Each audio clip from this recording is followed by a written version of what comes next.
Do you use social media? You should be, it's free.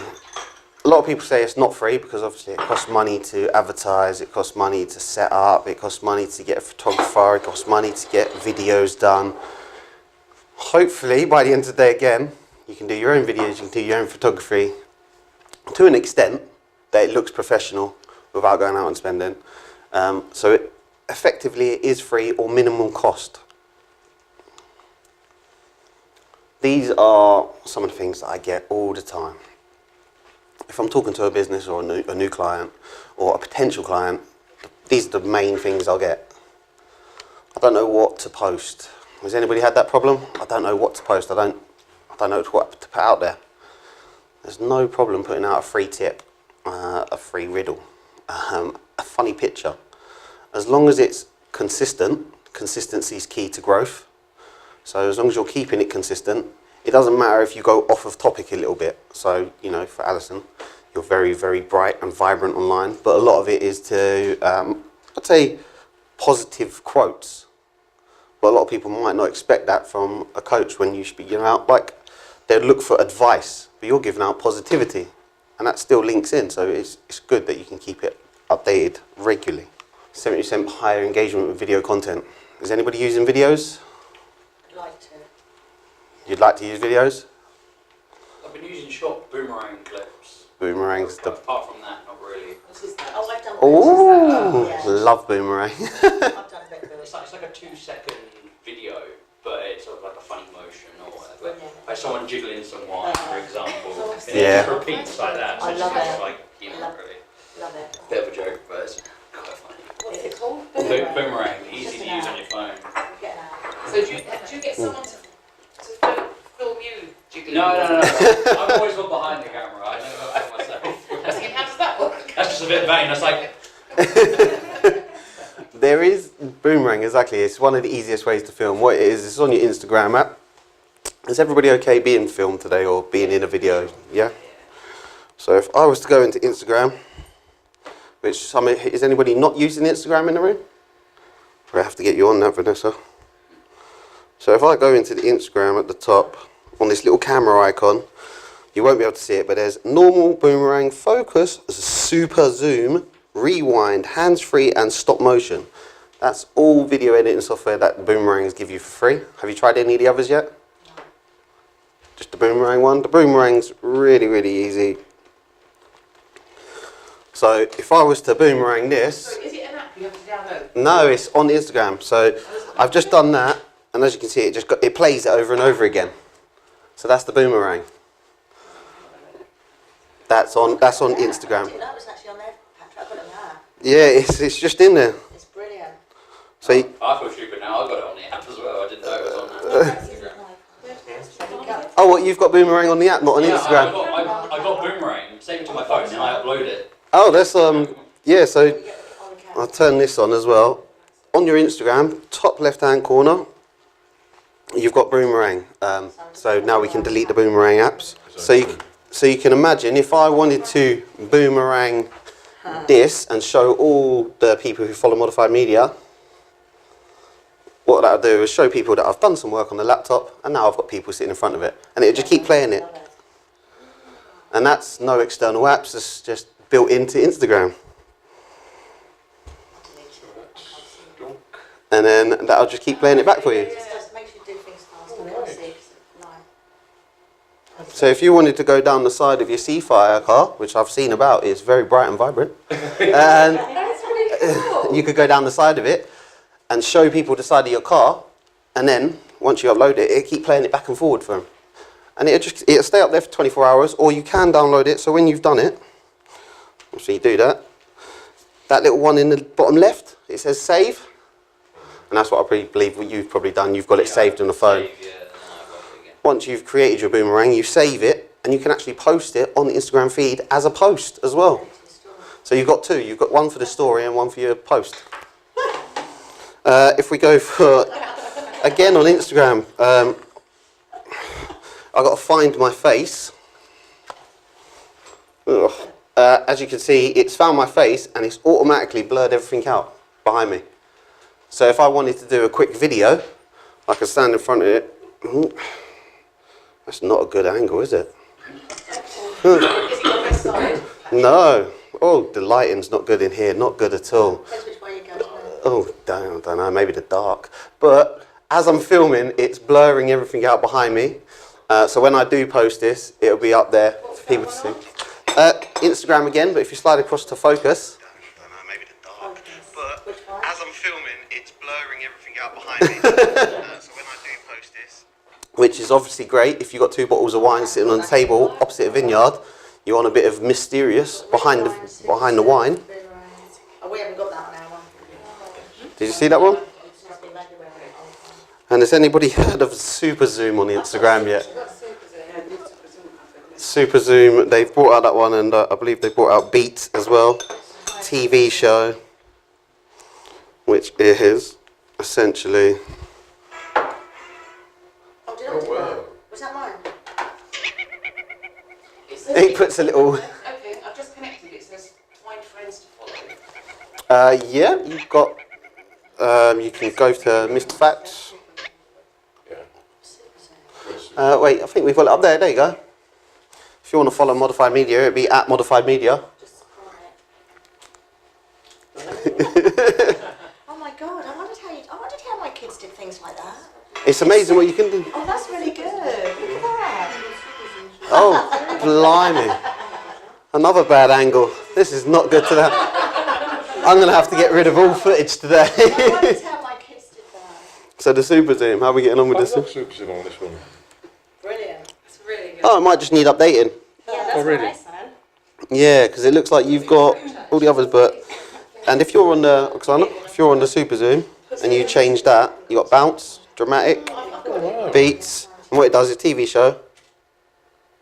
And when it plays, it'll go. Oh, wow. Yeah. So as long as you press that little icon just above your record, it'll give you a different option. Oh, not that one. Just above there, it gives you different options. So dramatic, bounce, and you just play with them. Rewind is obviously played backwards. And I didn't know till the other day, Snapchat actually got hands-free now. And I know they did it on Instagram, but Snapchat are hands-free. You used to have to hold down the button. Did you know it was hands-free? You said to me it's been hands-free for... Drag it across. Yeah, you drag it across. I found out, I read about it, they brought it out on Android first. Oh, here we go. Yeah, it's in March. Does that mean it gives us a chance to put the phone down and what it says Hands-free, yeah. It's just like a live video, but obviously you've got a certain amount of time that you can allot and then just put it up. Up to a full minute, I think. What, of Or the hands-free? Getting in position. The way I do it is if I put it in position first, then I hold the record button, and I think you slide it. I think you slide up. Slide to the left. Yeah. Or So, slide to the left, and it would come up with like a lock icon, and then that's when you can let go of it, and then you can be hands-free in front of the camera. Right. But it still does it in 10 seconds, but it puts it all together, and it'd be up to a full minute. You can delete separate 10-second segments as well. Yeah. Now I know how my daughter did. When we had all that snow, yeah. well, my daughter had never seen snow before, and she videoed him throwing a snowball and him catching it, but she did it so he was going like this. Back and forward, going catch and forward. It was really funny. I was like, That's the boomerang. Well, I didn't know there was an actual boomerang app. I didn't know that at all. But that's just some of the stuff that's built into Instagram for you. Yeah, you said this needs updating. This phone's only sort of 3 months old, so... What it'd be, if you want to update your software, it's usually in your app Oh, store. okay, thanks. Unfortunately, I do the same. I kind of ignore the updates. Please update this, please update that. I'll press tonight for about 2-3 weeks. Okay, so you need to keep that on. Yeah, so it'd just be in that section there. Yeah, okay. These are all the updates. But then it'll give you the new features. It popped up in that video just to Sure. do with it. She'll get it done for me. Yeah? Sounds a lot more with it than I am with these things.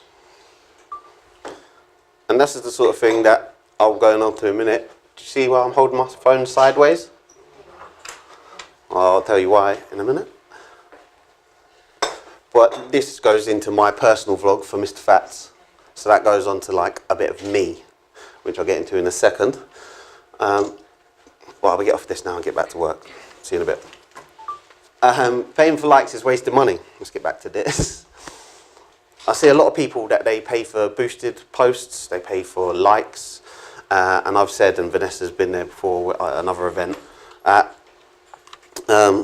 think it's Facebook's biggest scam, really, paying for likes, because if the people are already on the platform and you're trying to get them to your product, your service, you know, your page, paying for them to like it doesn't guarantee a sale. It doesn't guarantee a client. It doesn't guarantee a customer.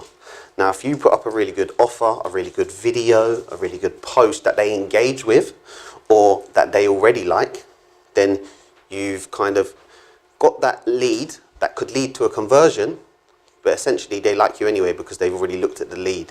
They've looked at your offer. So instead of getting them to like you, get them to like something that you've got, which comes down to a bit of content marketing and something that's interesting to them.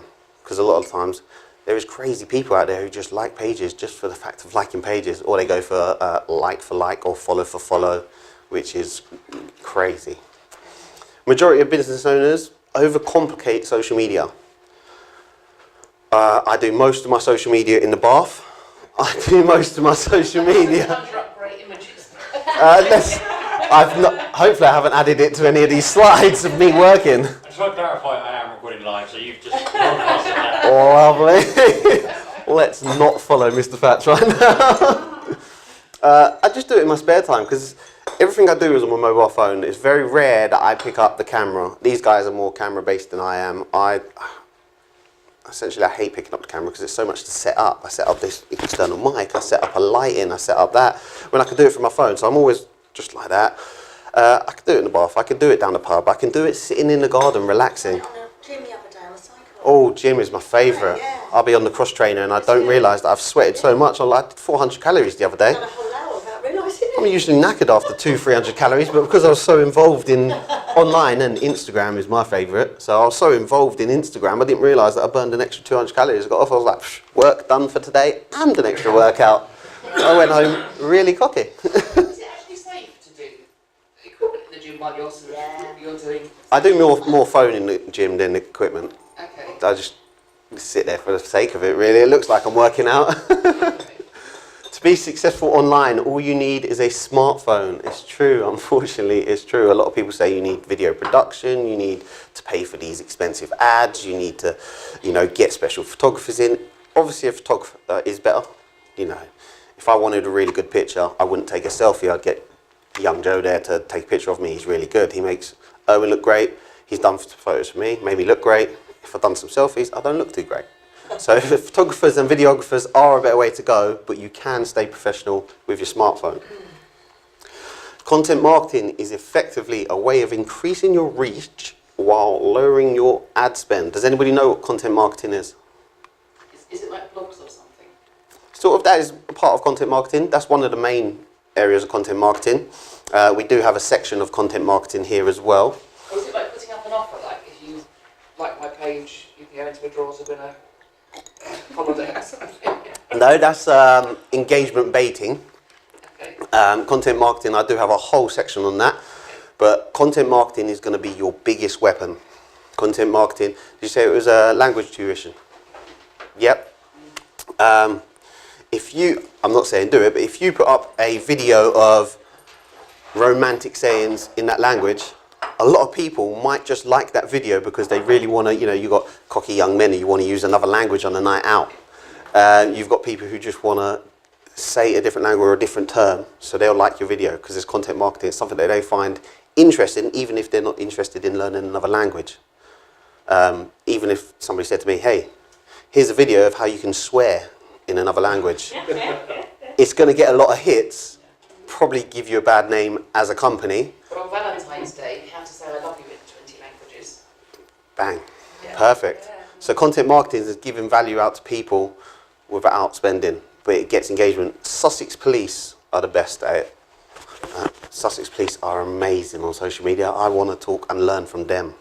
I did a big thing on, was it on Valentine's or Wednesday? It was at some point they did where they did like a thing saying, oh, have you seen such and such? We'd love to get it. That's content marketing. Oh, it was brilliant. How much it engaged. Yeah, I told you about that, didn't I? Unreal. So they had a criminal, and he'd skipped bail or didn't come in. So what they did, they put his picture up on social media, put a love heart around it on Valentine's Day and said, "We miss you, can you come and see us?" Now, that is amazing. Because so many people engaged with it, so many people liked it, so many people commented, it gets engagement.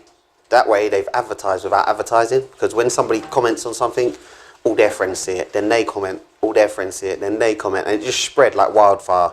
They did it at Valentine's, they've done it a few times. I keep seeing the same guy turn up as well. He's got that kind of fluffy hair. He's very good at being on the run. Since 2010, the amount of social media users has risen by 50%. That was last year. So I believe it's ridiculous now. Microsoft own LinkedIn and Skype, raising the standard of business-to-business clientele. Did you know Microsoft own LinkedIn and Skype? Yeah, no, I didn't know that. Did you know Facebook own Instagram? Yeah, I didn't know that. Yeah. And they own WhatsApp? Yes, I do, yeah. Yeah, Facebook own WhatsApp. WhatsApp's not really like a social media, but they do really badger on about it's encrypted end-to-end. So it's really good to send private stuff. Then again, I don't trust any social media. If it's taken off my phone, it's gone. I know somebody else can see it, even if it is a snap.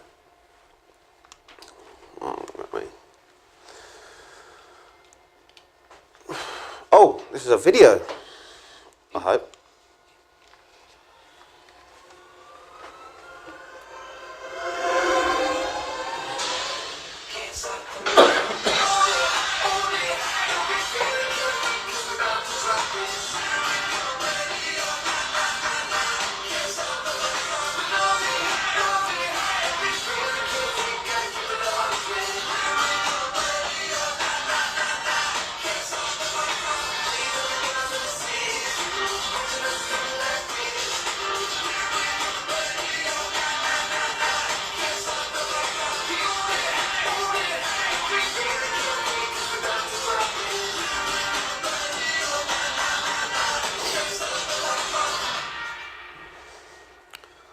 I haven't done my introduction yet, but that's Modified Media.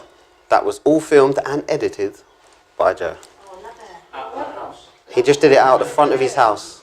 Brilliant. That's- How much would something like that cost them to do that? Roughly. Really Videos like that, so basic promotion videos, about £250 plus VAT. Really good. Depending on obviously timescales, what you want in the video, if we have to get actors and scripts and things like that. On the back end of our videos, we do an extra free video, which is something that we use, which is behind the scenes. So when we film your promotion video, we then film us filming your promotion video, because then that gives us content, but then shows that you're doing stuff behind the scenes as well. And then we take photos of the production. So we take photos of the video, doing the video, if you know what I'm saying. How long would the video be? It depends what you want. If it was coming to film, say your events, it could all be done in a day. So if you've got an event down here and an event in Uckfield, it could all be done in a day. If you wanted to do a few events, I've got one who runs a protein shop. Now obviously I can't film everything in a protein shop because that's just boring. He wants to sell more protein in the area. So I've got to go around and film gyms, I've got to film workouts, I've got to film people who go to his protein shop and put it all together for him, so it takes a lot more. So it all depends what you want in your video. The one thing I stay away from most of the time is weddings, because there's wedding videographers. I mean, Joe would be better at that. He's better at video than I am. I'm better talking to people, I hope. There's me. The face of Modified Media. See what I mean? He's really good at taking a photo. Whereas that when I was up, I know that's on everything, isn't it? That's on everywhere. That's even on a canvas above my bed. That's over the bath. Yeah, that's it. Well, social media, we got this. My nickname is Fats, Mr. Fats TV. It started with FaceTime Music. People started calling me Fats. One, because I related to that guy in EastEnders years ago. You remember that guy, Fats from EastEnders? Sort of, he had a tan to him. He was very kind of I remember him. blingy and kind of roadman-y. I was like that, so people thought that was me. So Fats just kind of stuck. And then I started Mr. Fats TV because I was going down the wrong path in life. And I really wanted to spread more motivation, positivity, passion, get people out of working at 9 to 5. So if you want to find me on social media, it's Mr. Fats TV. And I'd say 99% of everything that I put on Mr. Fats TV is filmed on a mobile phone.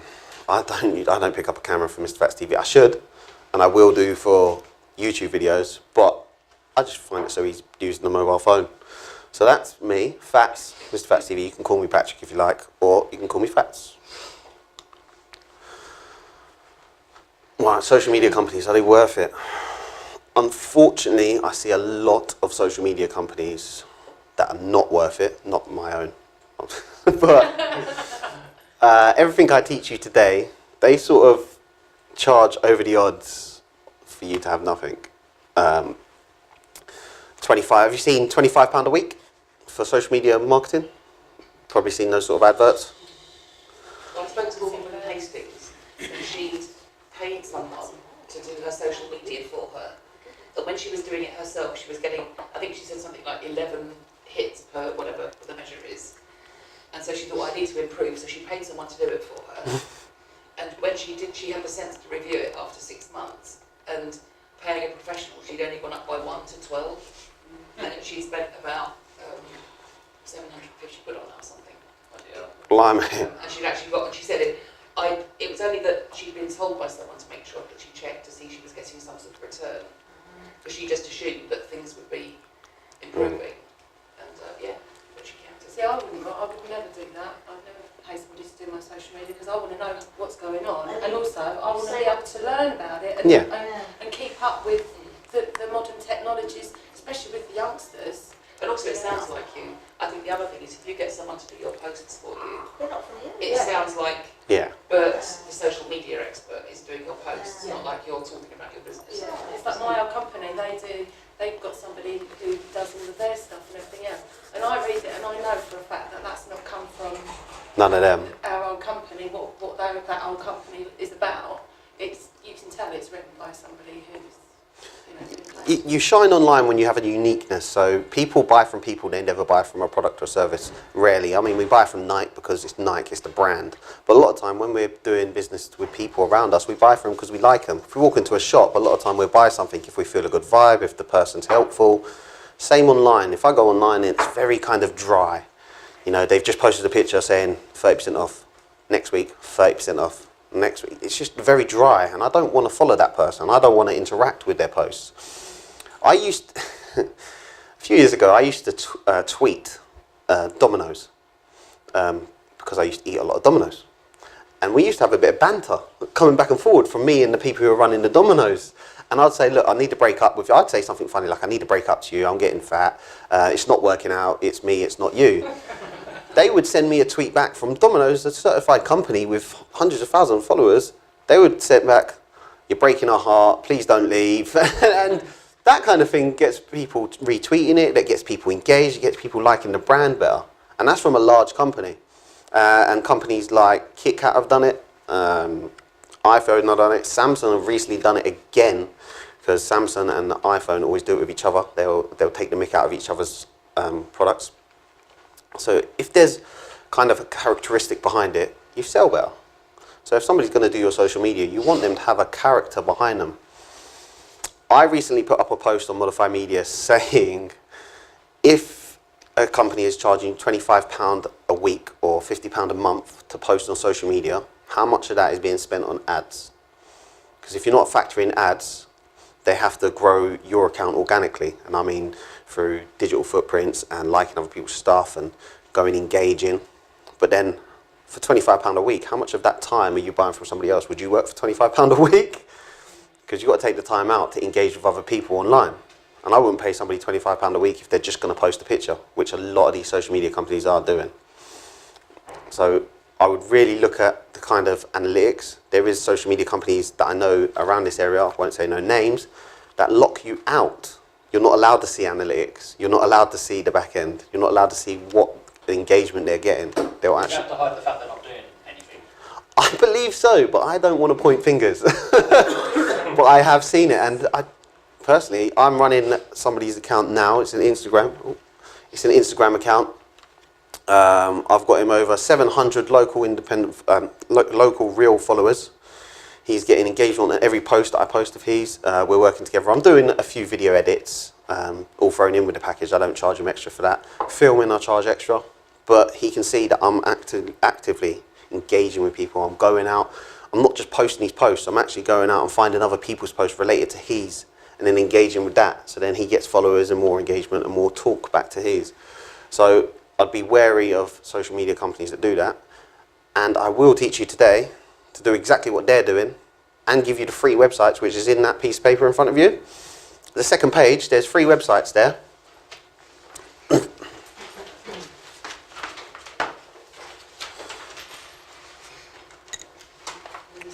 I believe it's next to the old shocked face.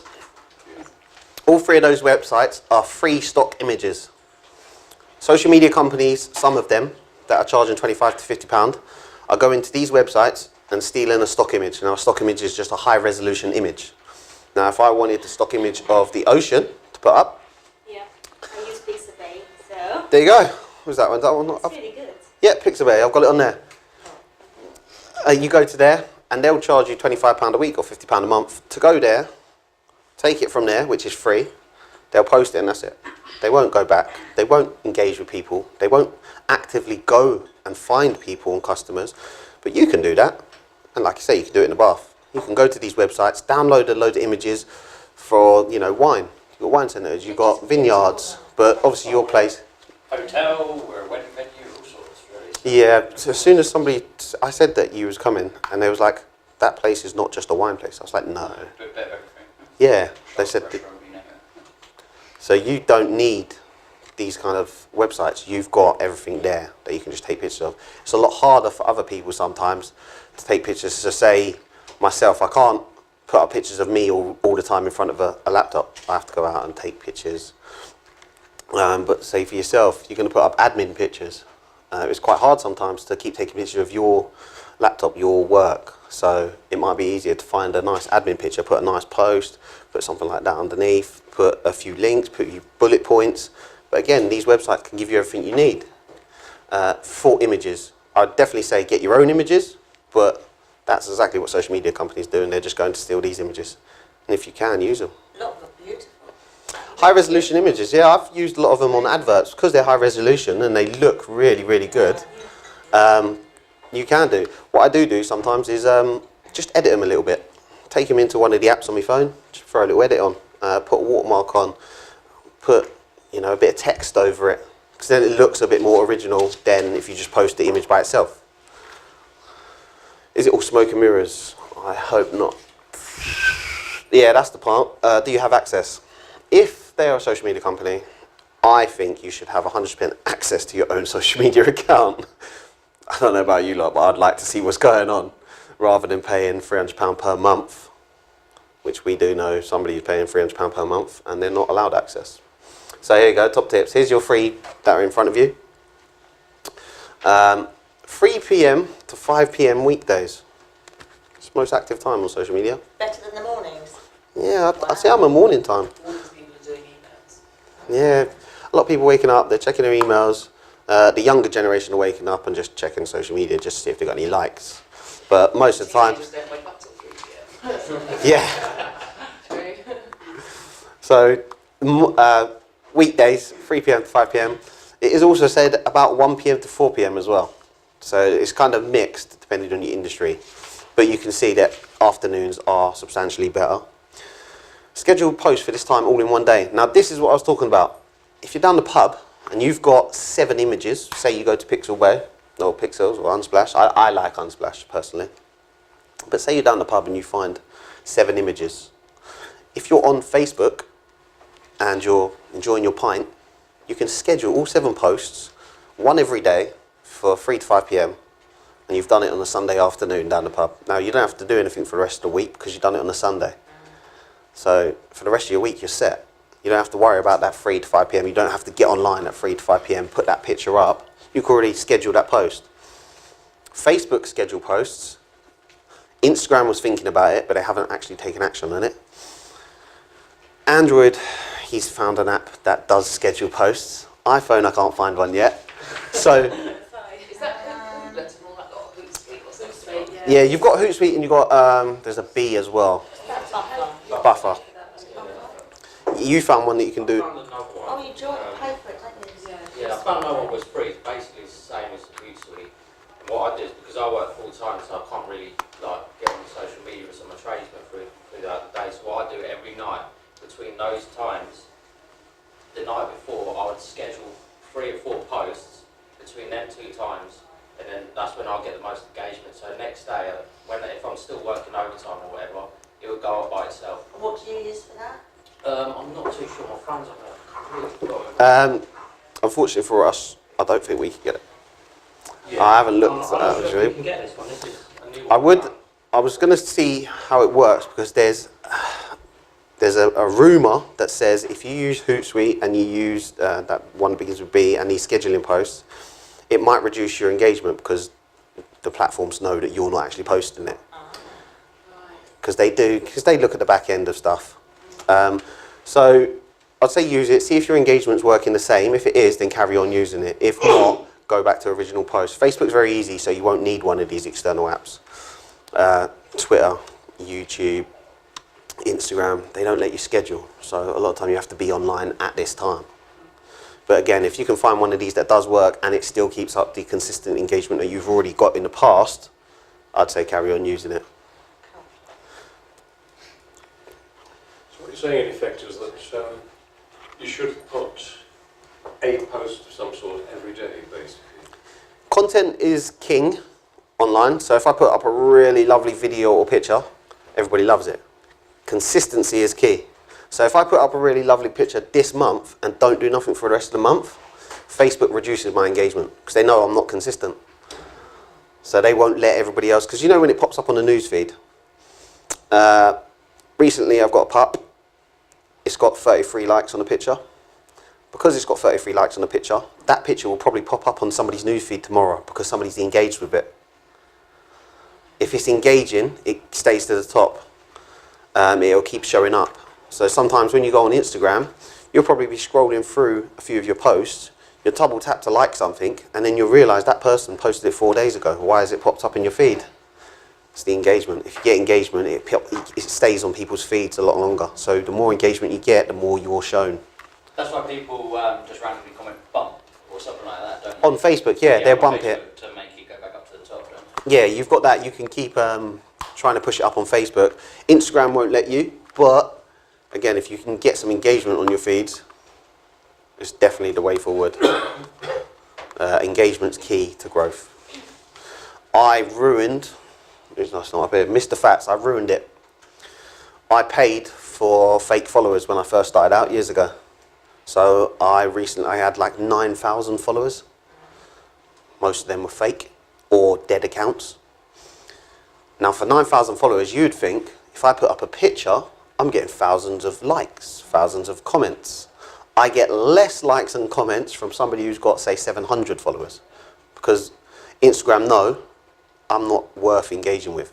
My content's not good. They know that I've got loads of followers, but they know that these followers are dead or they're not going to engage. So they don't put it back on the post. They won't put it back on the feed. So they know when you cheat as well. So now it's taking weeks, but I have to go through every single follower and block them. And start from the beginning. Wow. So that was a mistake I made years ago. But if you've only got a few followers to start off with, As long as they're engaging, they're good followers. That's all you need. If somebody said to me, I'll take all your followers away, all these, I think I've got 4,000, 6,000. If somebody said to me, I'll give you 100 engaging followers, get rid of your 6,000, I'd take it. Yeah, I only got 60 odd of mine so far. They're engaging. As long as they're original, they're engaging. Yeah. Build relationships as well. Because I talked to, I think, a guy in California. We're always engaging. I'm always jumping on great posts. Then we'll send some DMs and, it's back and forth. You build relationships online. I'm guessing you do, Oksana, when you're doing the ocean stuff. So there's a lot, you've got WWF and all these bigger organisations which are help the world, help the ocean. You're connecting with them, you're talking to them. Well, I started following them. Yep. And they started liking my posts and my comments. So And that's engagement. That's it. Yeah, that's engagement. And for yourself, well, unfortunately with mine, I think I've only got about 10 or so followers. as long as they're engaging or they're interested in your industry. What I would do for yourself, you're on Instagram, 10 followers, go to London Fire Brigade. I was following them, I don't know why. They've got loads. Content, start talking on all of their posts, start liking their posts. And then, I'll show you in a bit. If you do something that's around the oceans, isn't it better to go on to say RNO Live or something where they're going to be? You do, or you've got a company who's doing really well at clearing up the oceans. They've actually got that big net and they've got the big tower.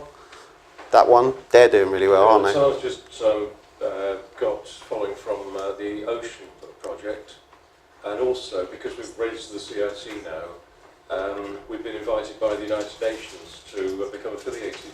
Nice. So that's really something because we can then put the United Nations logo on our paperwork. I'm also following pages on Facebook of big organizations, international organizations. I mean, we're ambassadors for Five Cars, so we have access to the Facebook page, and I post content there, and we get quite a few likes from them actually. So it's less on our page, but all these pages I'm sharing it to, we get likes there. I've seen you share quite a few bits, so you've shared bits in your industry and you've actually tagged them and you've mentioned them. That's a great way of, becoming known in your industry.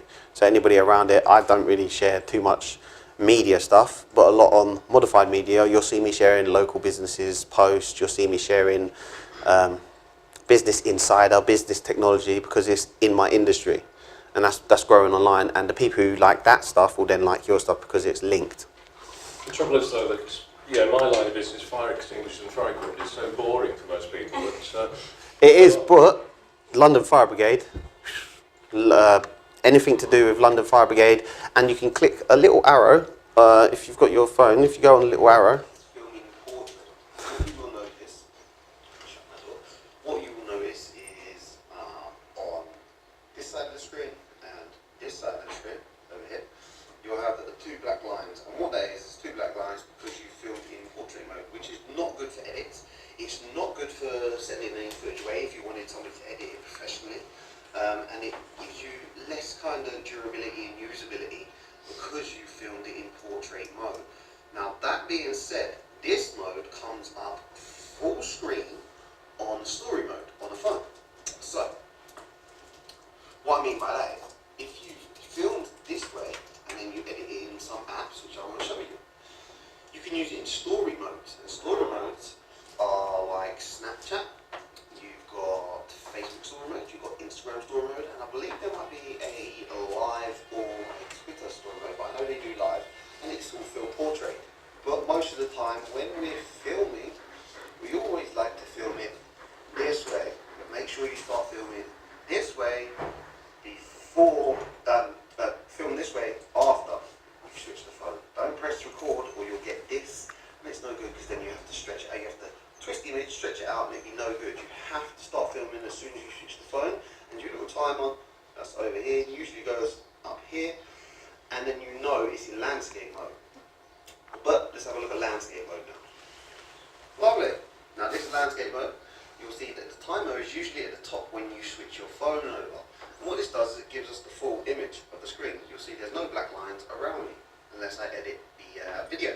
So this is a lot better, especially if you want to use the footage in external apps, if you want to use it in external softwares, if you want to get it sent away and get somebody to edit it. This is a lot better.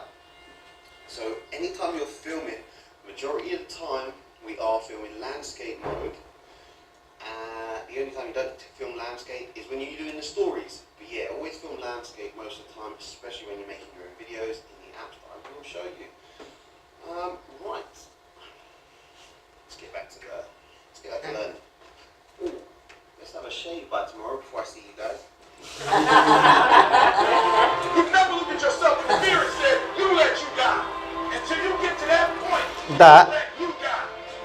other than that one, that's all filmed on the phone. The reason why I'm not successful is because of my fault. That one's not. That one's not. But a lot of that, as you can see, the phone and the videos from the camera. So that's filmed on that camera. That's filmed with a phone. That's filmed probably with a phone. That's filmed with a camera. That's filmed on the phone. It's about getting the music in the back as well, isn't it? Yeah, well, you can do the music in but That was Buxton That Park, writing. wasn't it? Yep. Yeah. So you can see there's no difference between me filming with one of those cameras or me filming with the phone, because those are just all mixed in. So forget the camera, guys. Feel free to film, live stream and take pictures today as it's usable content for your business. So if you do want to try it out, you do want to zoom in, you do want to do a boomerang, you want to zoom in my face, say this guy's talking rubbish, feel free to do it today. I've got no problem with anybody filming, but we've already gone past that part. Get creative and you'll up production without upping production costs. I dislike cameras. Like I said, I really hate... You taking selfies? Oh, there you go. Like I said, I hate taking out the camera. It's set up, and then once I've finished with that footage, the footage put onto a memory card. Now, if I want to put that footage, where is that bloody thing?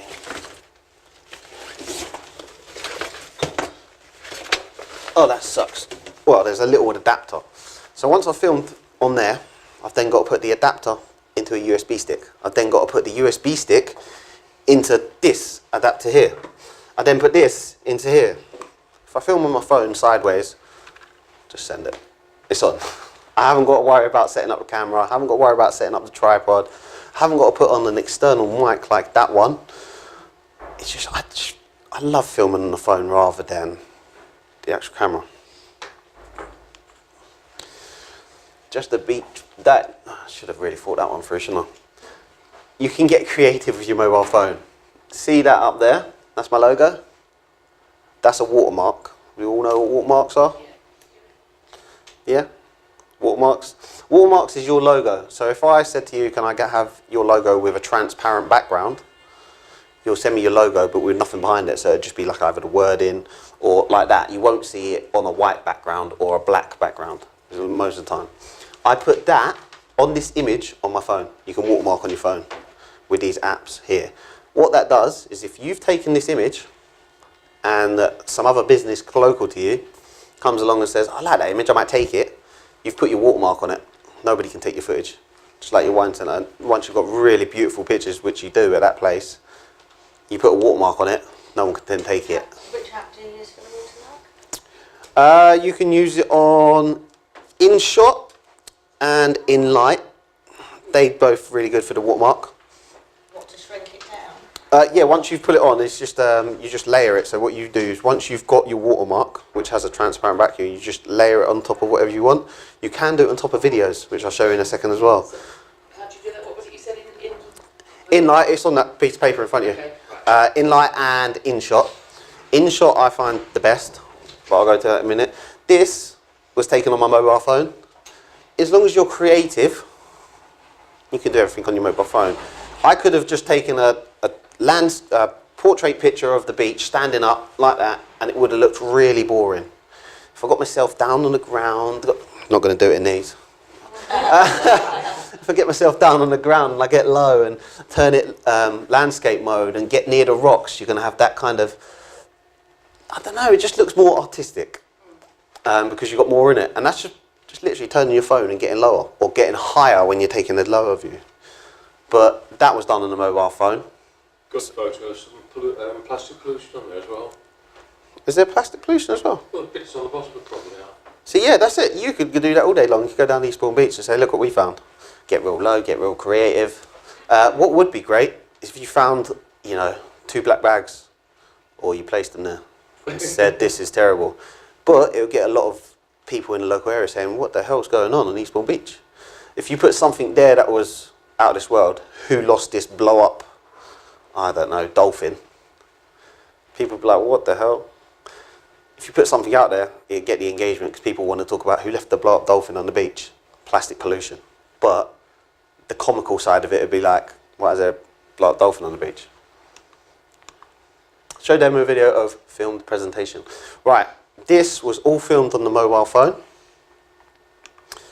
at a networking event with Vanessa.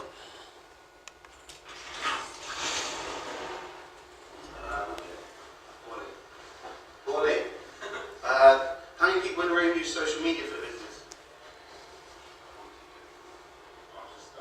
Just starting with social media.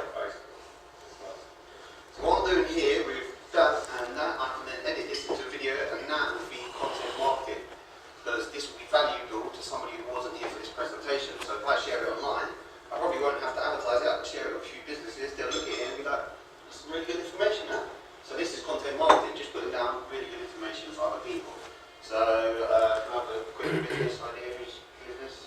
I know a lawyer. He got 10 questions over the phone. Usual questions, you know, frequent questions and answers. And he put those 10 questions into 10 videos explaining it. Every time somebody brings up for those 10 questions, he can say, here's a selection of 10 questions we've got, but it's in video format, it's on our YouTube. And it's easier to rank on YouTube than it is Google. And Google on YouTube.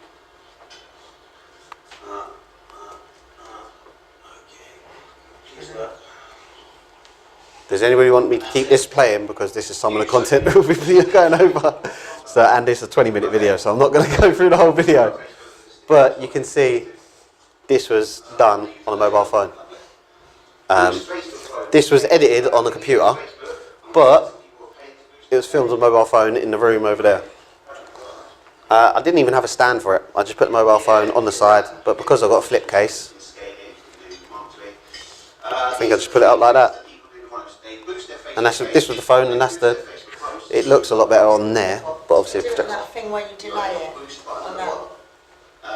You just stop recording. I just started recording, so I started recording and then I chopped it at the beginning. So if you use InShot and you want to do, say, a tutorial, you know, right, shut up. If you do a tutorial and you want to not get the front bit, because if you go to my phone, you'll see me start a video and then go, and then I'll start talking. Because obviously you want to get the best angle, best part. So if I put something down over here and I come over here to talk, last thing you want to do is upload that video, and the first thing they see is somebody setting up the video. If you go into InShot, InShot is one of the apps that I'd say is the best for you. You just cut it. So, I think you can cut it on mobile phones now. Yeah. You just cut off the front and cut off the back, so you don't see you starting and stopping a video. You just see the actual production that you want to film.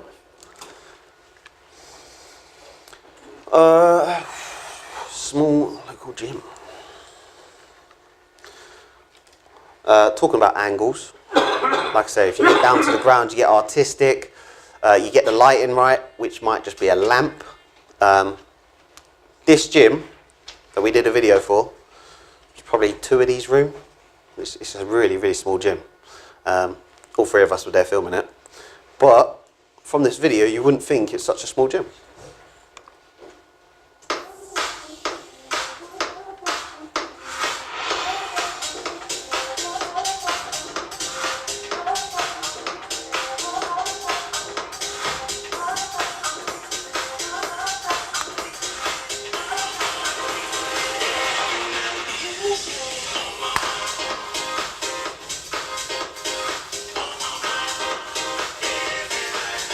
It is.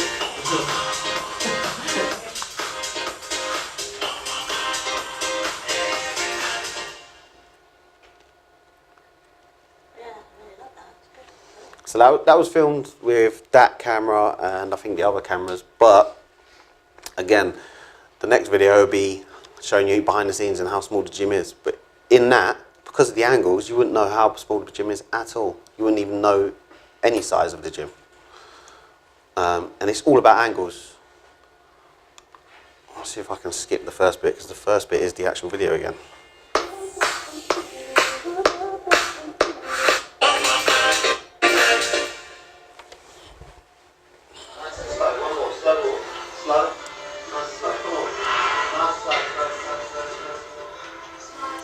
See, that's the one wall, and you can see the other wall behind us.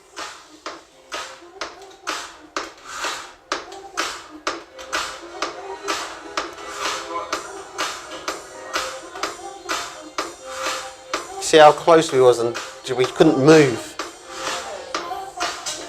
But because of your angles,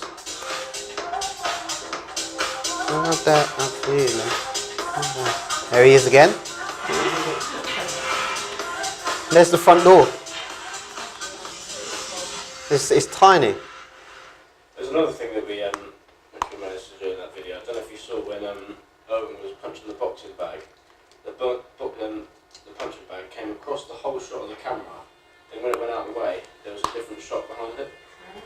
And this is a way where you, in a software called After Effects, which is quite an advanced editing software, you do something called a mask. In where that bag comes across in the original footage, you cut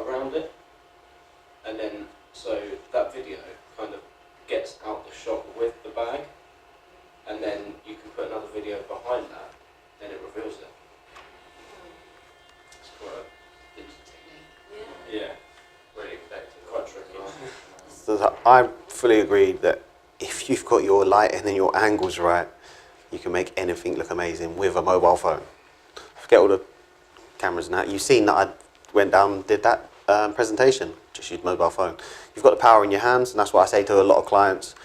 They were like, come do this video, come do that. And if a lot of the time they can do it themselves because it's just a basic video. Add-ons you can get external mics that just clip into your phone. Do you think it's worth? I'm just about to change my phone because I've now dropped it 3 times and smashed it. Is it worth thinking about how you're going to use social media when you choose your next phone? In the sense, like people keep suggesting things I should get. Nowadays, it's kind of down to the person. Every phone has, you know, internet access. Even the cheapest phones, they all have internet access. It depends where you want to go. I will say that I don't want to say. Well, I will say a lot of Samsungs are getting better with their camera. Well, that's my no, that's what I was because I was just going to go for another Samsung, and then someone said, "Oh no, there's some other company called Huawei or something, Huawei or Yeah. whatever." And someone recommended another one whose name I can't remember even. There is a few coming out, and there is another one that's owned by Google. Google Pixel. Yeah, the Pixel is supposed to be really good. That's supposed to be it. They're trying to take over iPhone, but they're not going to do it because we're better. But they really are getting ridiculous with these cameras, to the point I only found out from Joe that you can have a 4K mode on your iPhone, which is a step higher than high definition. So obviously you got your phone, it's normal, you get a certain megapixels, and then you got 4K, which is, what's that, just HD, isn't it? This is HD, which is a 1080p. So without going into, it's called Ultra HD. This is the highest definition you can get in a camera. Obviously, that camera does the same. I'd say another thing when you're filming, especially kind of promotional videos, kind of events type thing, there's a thing called depth of field, and you can do it on your phone. So say, if you notice when you're taking a photo on your phone, everything's in focus. If you go up to something and you click on it, it will focus on that one little bit, and then you can see in the top background it does start to blur it out, and you can focus on one subject. It really kind of like draws the attention to that one thing. So I didn't know that phones had such high definition until Joe said to me. It does use a lot of memory though. Yeah. Let's get snap happy. I'm not saying don't go for a photographer or a videographer, but again, you can do a lot with your mobile phone.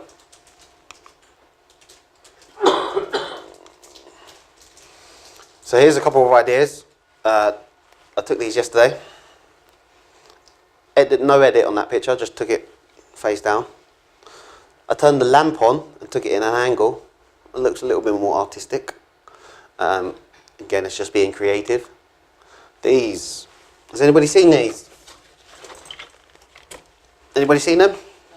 What, for the phone? No. Yeah, I love these. Never use them because I'm just lazy. So that,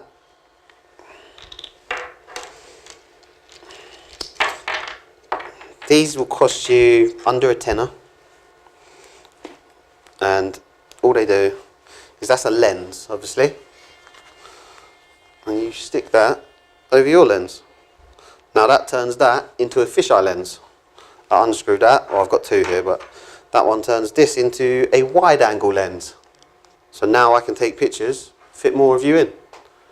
There's another one, I unscrewed that, and it's got macro lens, which means I come right down here. If I try and take a picture of that, it's going to be very blurry. If I put the macro lens on, I'm going to get right in there and I'm going to see it.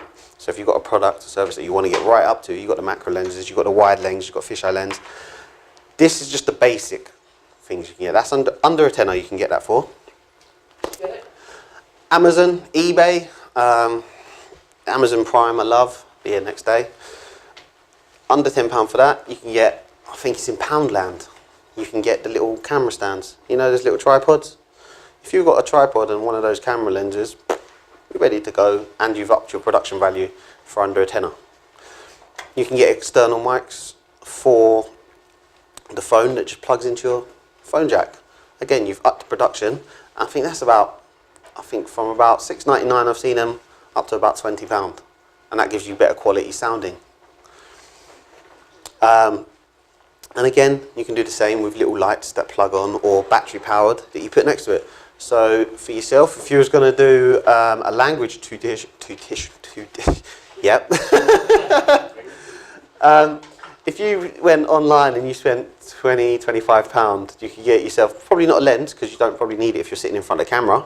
But if you get yourself a white wall like that, sit in front of it, get one of those little lights that sit behind your phone, you get yourself a little microphone that sticks out and faces you. Your audio is going to be clearer, your visuals are going to be clearer. You filmed it landscape and you use one of these apps, you can put wording underneath. So now you've got a better picture or better video with wording, better sounding without getting a camera out. And that's all on Amazon, eBay. You can get some of this stuff down Poundland, the little stands and that. But if you wanted to, somebody showed me one the other day, spent £100 on it for his phone holder. I don't see why you'd spend £100 on a phone holder when you can get them for about 20 quid. It's a Gorilla Grip one, you've seen one of them, and you can use it for cameras, but he got one just for the phone. And it's ridiculous what it just kind of holds on to anything. If there's a pole here, you wrap the legs round it and then put your phone in it and then you're ready to go again. Which is good. I don't know if you do tours around Vineyard. Get one of those Gorilla Grip, not £100 one. Stick the phone on the front and drive it around. Now you've got a video of the tour. Again, you can take that into the app and then you can put it online, or you can put it on a computer, or just pull it up. You can do it live. Put it on the front of your whatever vehicle you got there and take it around the vineyard live. Just to talk about an addiction, mobile phone addiction, which it has come up in a minute, nomophobia. Use the power or lose the time. If you've got your phone in your hand, you might as well do something with it that's progressive. And like I say, everything I do, just like you did live, if you're down the pub, you can post. If you're doing a workout, you can post. Or you can network. Or you can leave digital footprints, which I'll talk about in a bit, which would be great for yourself doing different languages, because you can actually do it in 2 languages. I can't do that. So I can't engage with people in another language. You can leave digital footprints, obviously in English, and is it French? You can go and engage in people in French. I wish I could, but I can't. So you've got double the impact that I can do. So it is, use the power or lose the time. If you're on your mobile phone, you're doing nothing, you're losing it. There it is, nomophobia. Teenagers have got it, definitely, 100%.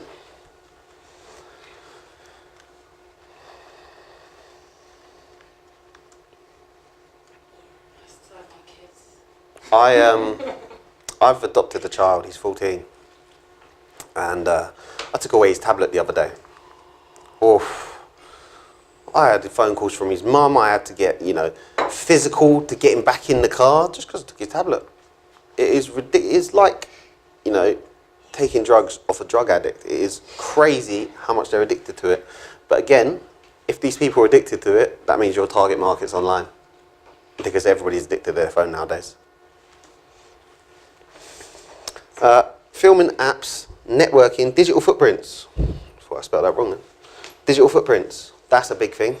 And you can do, anybody in here can leave digital footprints. I do have a section for that as well.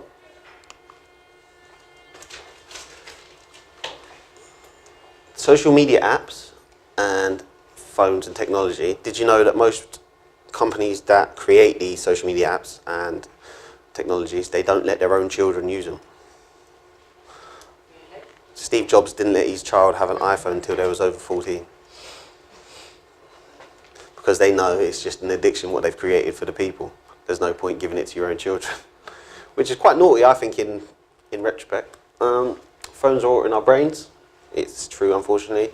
Again, with the child I adopted, I've spoke to a lot of his friends and I said, what books are you reading?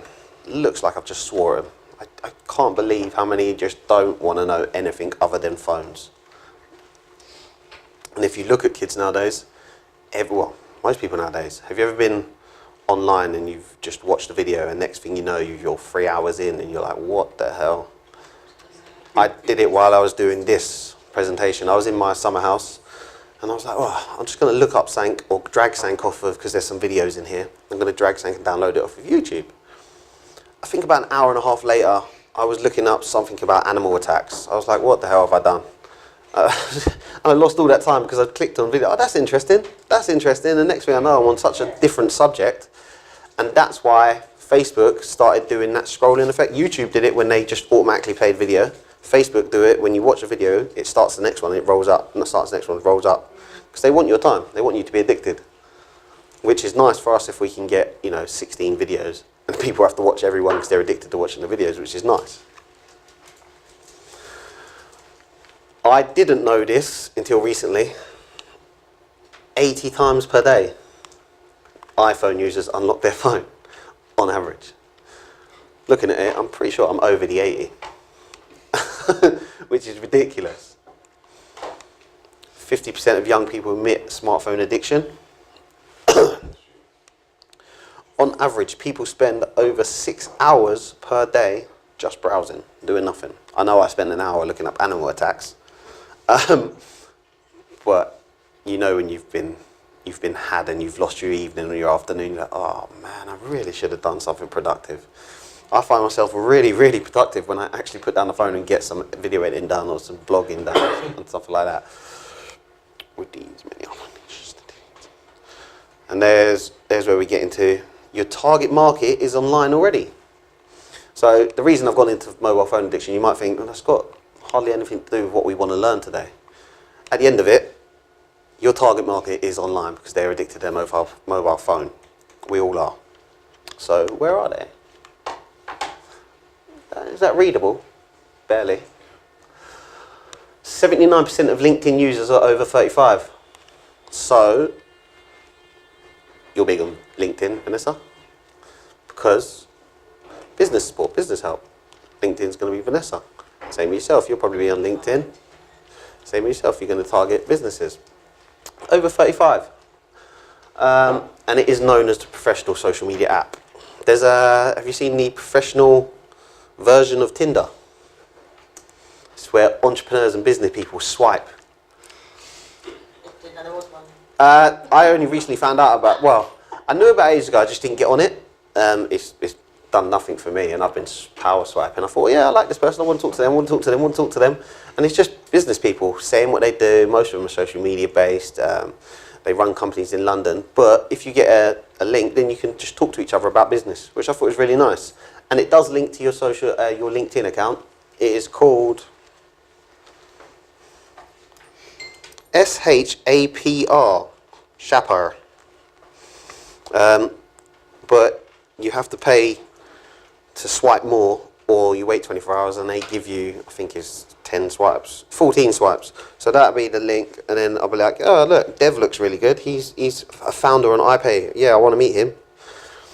Calvin's, no, hasn't even done a profile. You suck. No, looks like a serial killer. And that's it, just people, you can see what they do. They've sometimes got their links at the bottom. You can see what they're looking for, find a new job, get inspired, find mentors. No, yes. But yeah, but that's just a way if you wanted to connect. I mean, I do that one fun. Nobody swiped yes for me yet, so that's nice. About as good when I was on the old dating sites. No one liked me. 95% of Instagram users up 35 years. I'd say this is going to change because Instagram is one of the fastest growing at the moment. And I'm guessing that's why everybody in the room is using it. Instagram is crazy, especially for engagement as well. As soon as you use hashtags, everybody using hashtags? Hashtags, I probably wouldn't put up a post without a hashtag. It just boosts your engagement ridiculous amounts. And does everybody search hashtags? So everybody uses them, but only some search them. Don't use them. I don't understand about them, that's the thing. Hashtags, they're one. I'll go into more detail about hashtags and which ones you should and shouldn't use when we get into the Instagram bit. But yeah, hashtags I wouldn't post on Instagram without a hashtag. It just boosts your engagement. Plus, when people want to find you, they'll search the hashtag. 82% of YouTubers are teenagers, although it is easier to be found on YouTube through Google. So Google own YouTube, which is, most companies are kind of subcontract to other companies. But if you put up a YouTube video and you want to be found on a Google website, like obviously people in the search, if you put up a good video, you'll be found. Your website might not be. You might not be found as a business, but your video might be, which would then lead people back to your business. Do you follow Gary Vee? No? Do you know about Wine Library? Gary Vee is a millionaire entrepreneur online. He's social media based now, but he started off in the wine industry. His parents run a vineyard. They was all in the wine industry, had loads of different wines, had people in the local area. I think it was something like 30,000. I'm not going to be 100% on the actual number, but he tripled the turnover by YouTube videos. Just simply, he sat in front of the camera and he said, this wine goes really good with this meal. This wine is really crisp. This wine is really sweet. And he'll do that. I think it was like either every day, it was like a 5-10 minute video, but he just sat in front of it. And because it was episode 1, episode 2, episode 3, and the consistency, people who liked wine went and found the vineyard. People who liked wine watched Wine Library. He's now a millionaire and he talks all over the world because of social media, but he started Wine Library. Well, I was always wondering about starting up a YouTube for the business, a YouTube account for the business, but I was always wondering what I would actually post. But I guess that's a good idea, doing tastings online and stuff like that. You do you have tasting events down there? We do. We do. We have a lot of tasting events. So Where are you based? for that. Sorry? Where are you based? Alfriston.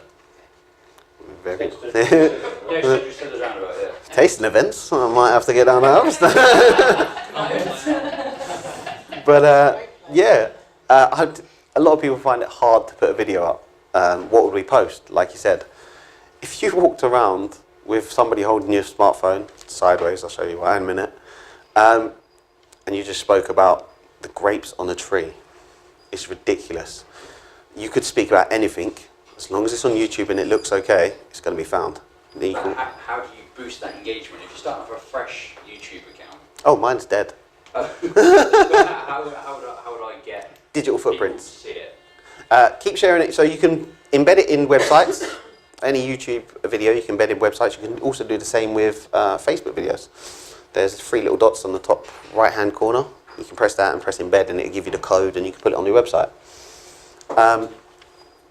But with YouTube, it's very hard to grow. But as long as you're consistent, it's very easy to be found. If that makes sense. You've always got that content. So if somebody said to you, what wine do you suggest? Say, go check out our YouTube. We've done a sweet playlist. We've done, a sharp playlist. I'm not sure about wines. I'm not a wine drinker, unfortunately. But you could do playlists There's for also wine something tasting. about why this is a good area for grape wine in this country. Yeah, so we can do like a You know, documentary. so you can do Oh, quite great. many educational things about the soil and how it allows the Yeah. drainage and Why it's good to grow sparkling mango because of the chalk soil and stuff. yeah, and all there's loads of stuff. To be quite honest, I can think of about 20 people I could get to like your site straight away if you did it because yeah. My mum would watch it just for the sake of watching. It's about wine. Yeah, so- And I absolutely love wine. Yeah. I like to watch. I love it. It's different from learning and drinking. But then there's also something about your business values coming through in that, which is what I work with businesses on, because I think it's interesting to ask this question. I think, do you want to aim for people that are going to be really into it and understand it and enjoy it, or people who want to work down as much as they can cheaply and then crash out in the gutter on a Friday night? When we have a tasting, we have a mix. You do get the first few at the head of the table that just want to drink it, and then you get the ones at the back of the hand, ask those questions. Yes. So you have a mix. The Really. connoisseurs. Yeah, the connoisseurs like, oh, I know how that's made. Don't very good. Why I'm saying it is because I've actually seen some posts of really fabulous things like music events go up, and then you find, so for example, there's a thing called The Armed Man, which is a piece of a masterpiece, and it's got Christian and Hindu and Muslim things in it.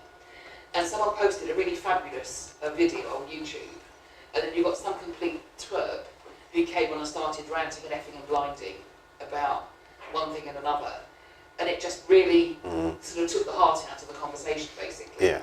So I think you need to think about, do you want the Friday night cheapo drinkers to be posting, hee, I got skedaddled, I got bladdered on this? Oh no, definitely not. No, Nah. because then you start to lose your target audience, which Exactly. is sensible people who'll pay for good quality English wine. So I would just say, think about that. YouTube is big. You could literally do anything. Like you say, the wine tasting. You could film your events because you've got loads of events there. You could get a really good professional company to film your events. Or you could use everything that you've done today and probably do it better than us anyway. But if you're looking for YouTube ideas, bear in mind, how to tuck in a shirt has got over 9 million hits on a video. How to tuck in a shirt. Blimey, how to fold a shirt would get about 50 million people on that There basis. is one of that. There's a video for everything. Another thing is language. Language is huge on YouTube because nobody wants to go out and pay for, what is it, Rosetta and all these packages. Yeah, if you were to give out a few YouTube videos, just basic sayings, you've got endless amounts of videos that you could do. You could just go from, I did try and learn Spanish, it lasted about 2 weeks. I was like, this is going to take a lot more than I thought. I thought I'd be fluent in about a month.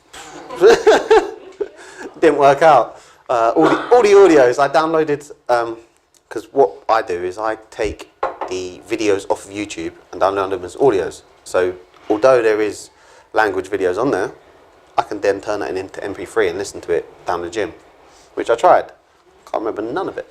But language is big on YouTube because people want to learn another language, but they don't want to spend the time going to courses and going to lessons and learning it like that. So how do you get people to... Well, I have students in my... You have to have students, yeah. If you did like the basics, you could give, on YouTube you're probably not going to have your students on there. You're going to have your students that are going to be local people that you can teach, that you can engage with. So if you did a load of videos on introductions, you did a load of videos on how to order food, all these different subjects are going to be videos on YouTube. If you then share them on your Facebook page, when people come to learn the language or look at your page, they'll be like, wow, this person knows how to do this, this and this, I would like to do that. And then they'll contact you and be like, hey, can you teach me more? Don't give out too much online, because if you give out the whole language, they'll be like, I don't need you, I've got all your videos. But then again, if they've got all your videos and they can learn a language, YouTube will pay you if you get those views. But you have to get over 1,000 subscribers and hundreds of thousands of views. But yeah, YouTube, anybody can make a video. If somebody can get 9 million views on tucking in a shirt, everybody wants to know about saving the ocean. Everybody wants to know about fire safety. If you had a video of taking down a fire alarm, pulling it back up, I'd want to see that. Because the only thing I do is smack mine with a tea towel.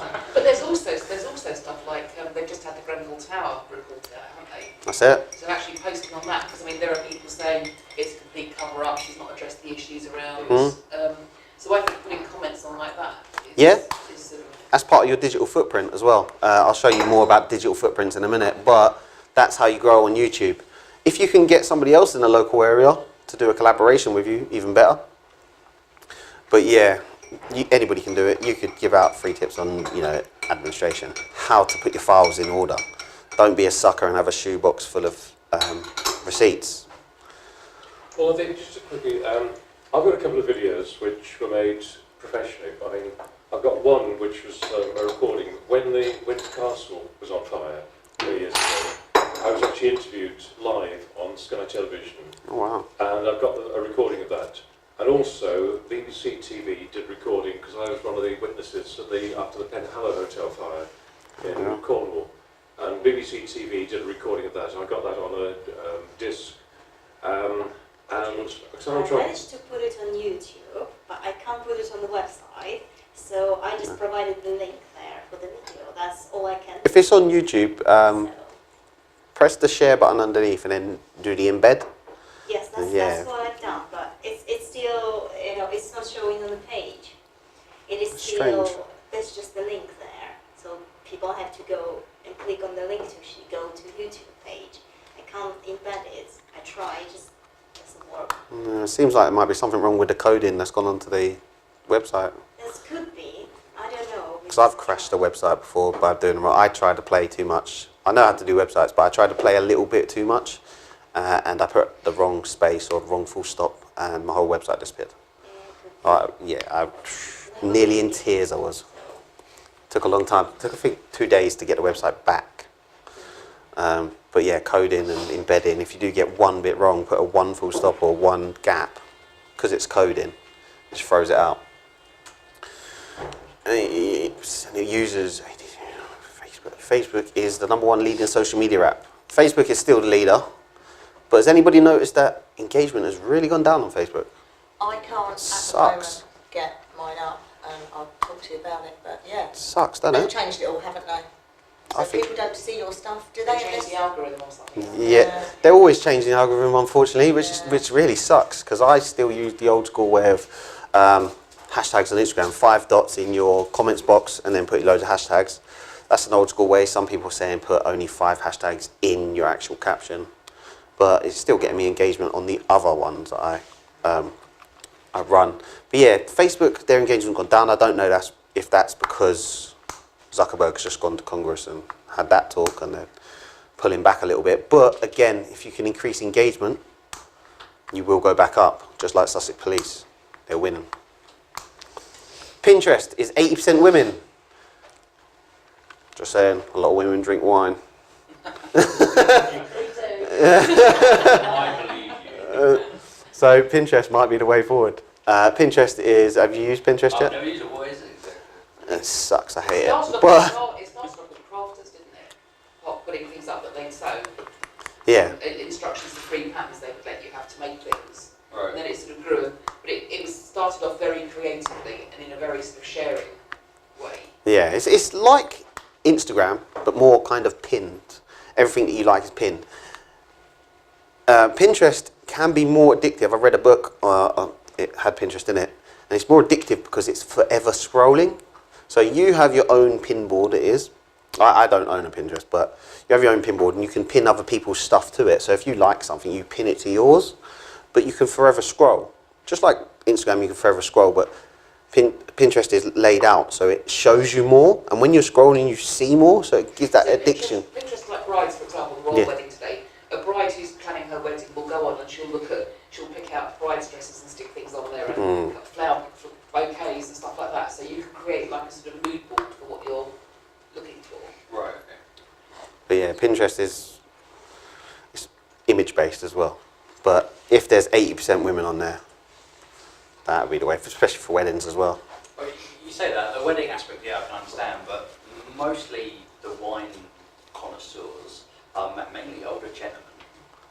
You know, Yeah, I older can guys that just like in interest. You don't really get many women that are actually interested in the wine themselves. It's like taste.